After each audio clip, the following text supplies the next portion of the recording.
powerful surge of the mighty Columbia River. An angler's journey to battle one of the world's largest freshwater fish. There we go. It's a prehistoric opponent, built to challenge the strength and skill of any angler. It's the giant white sturgeon, today on Monster Fish.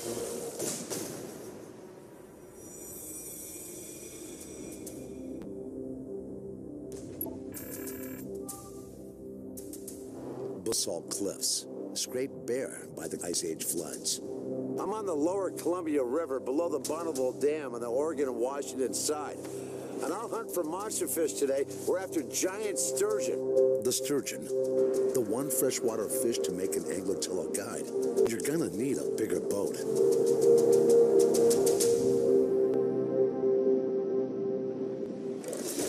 It's not only the fish to be aware of, but the water it lives in.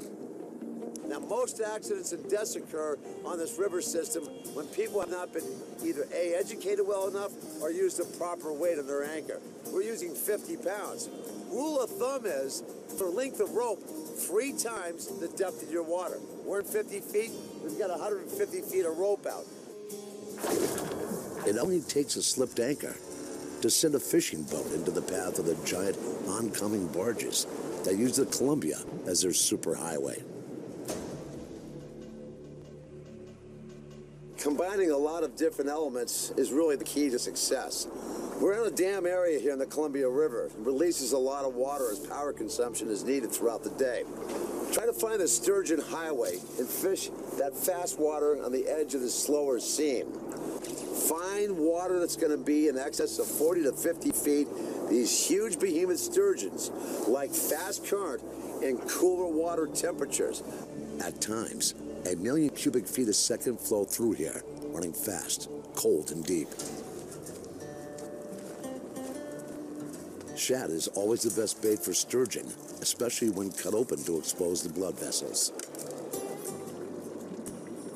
Trimmed to run streamlined, the shad is sewn strongly along the spine to keep it intact.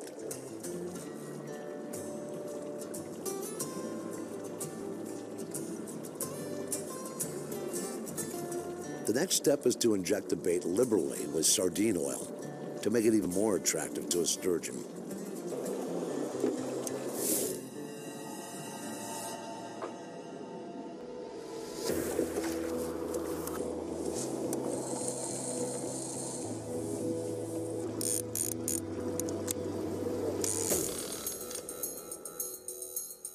With baits out and drag set, the angler's wait, as sights from Huckleberry Finn pass by.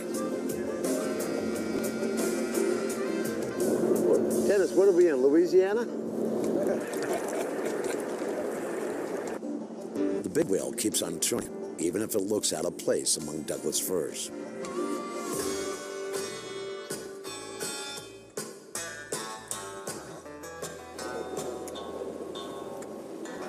A lot of barge traffic that comes through here, and the channel, we're basically right on the edge of the channel here. Master sturgeon wrangler Dennis Hull of the modestly named Bite Me Guide Service knows that fishing here is like roller skating between semi-trucks.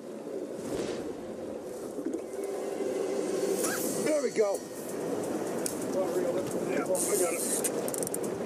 You still on there? Yep. Good fish.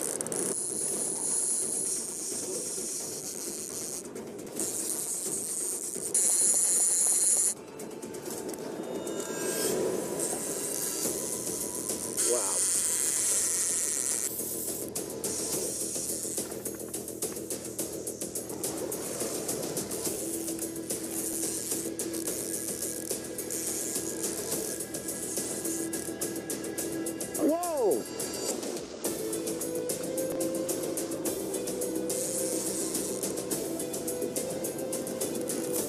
Coming up.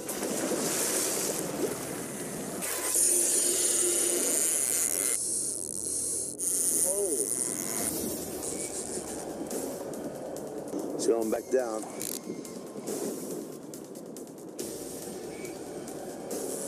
This is a living fossil, a creature of the Upper Cretaceous that can live a century and grow to 16 feet and weigh 1,800 pounds. You see these sturgeon right here? This hole in the bottom side of their nose is all sensory feeling for smell and scent. They have a tremendous sense of smell, and they can smell pretty much anything in any type of bottom. From some thick mud to concrete slab to rubble to rock to sandstone. Awesome creatures. All right, Dennis, I'm gonna let him go. There he goes.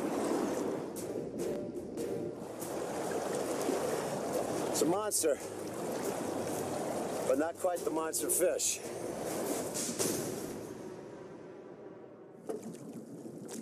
You know, the key for these giant sturgeon here in the Columbia River is really getting the fresh shad. The shad run was 2 months earlier when they flooded the river by the millions, but that's done now. So we have no shad in the river now, but what we do is you catch your shad and freeze it. So what Dennis has done, he's taken this shad, he's gotten some really thick freezer wrapper paper, wrapped it up, fresh frozen shad. But wrapped properly and salted is the key. Right now, they're not releasing a lot of water out of this dam, so we're going to start off with 16 ounces. We're going to be about fishing close to 60 feet.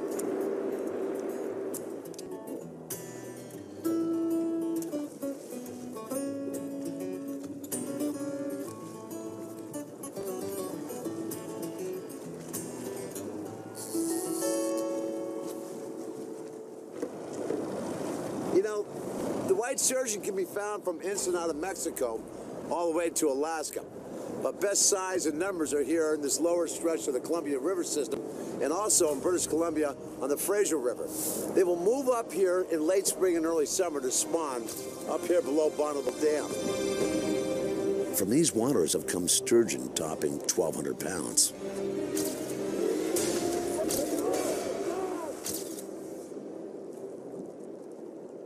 There's a hit. Just a little tap. Tap, tap. There you go.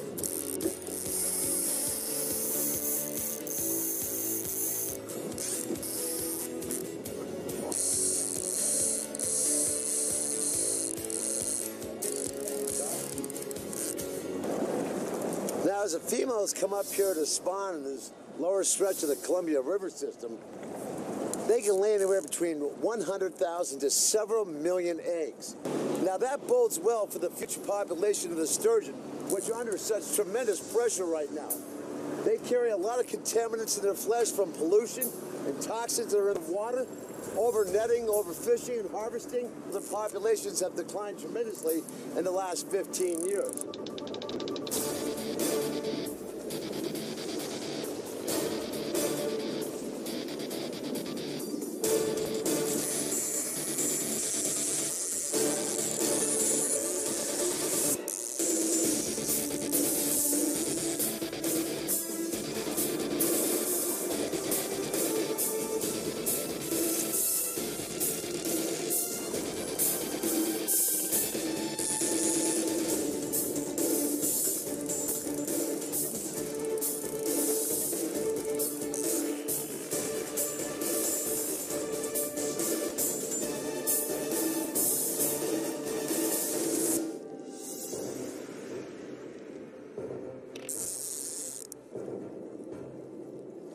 There's a big guy.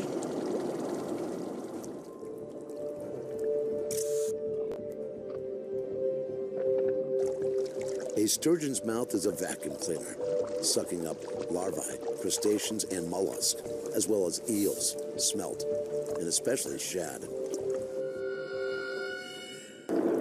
See all these armored scales on them here? Very sharp, like an armor plate.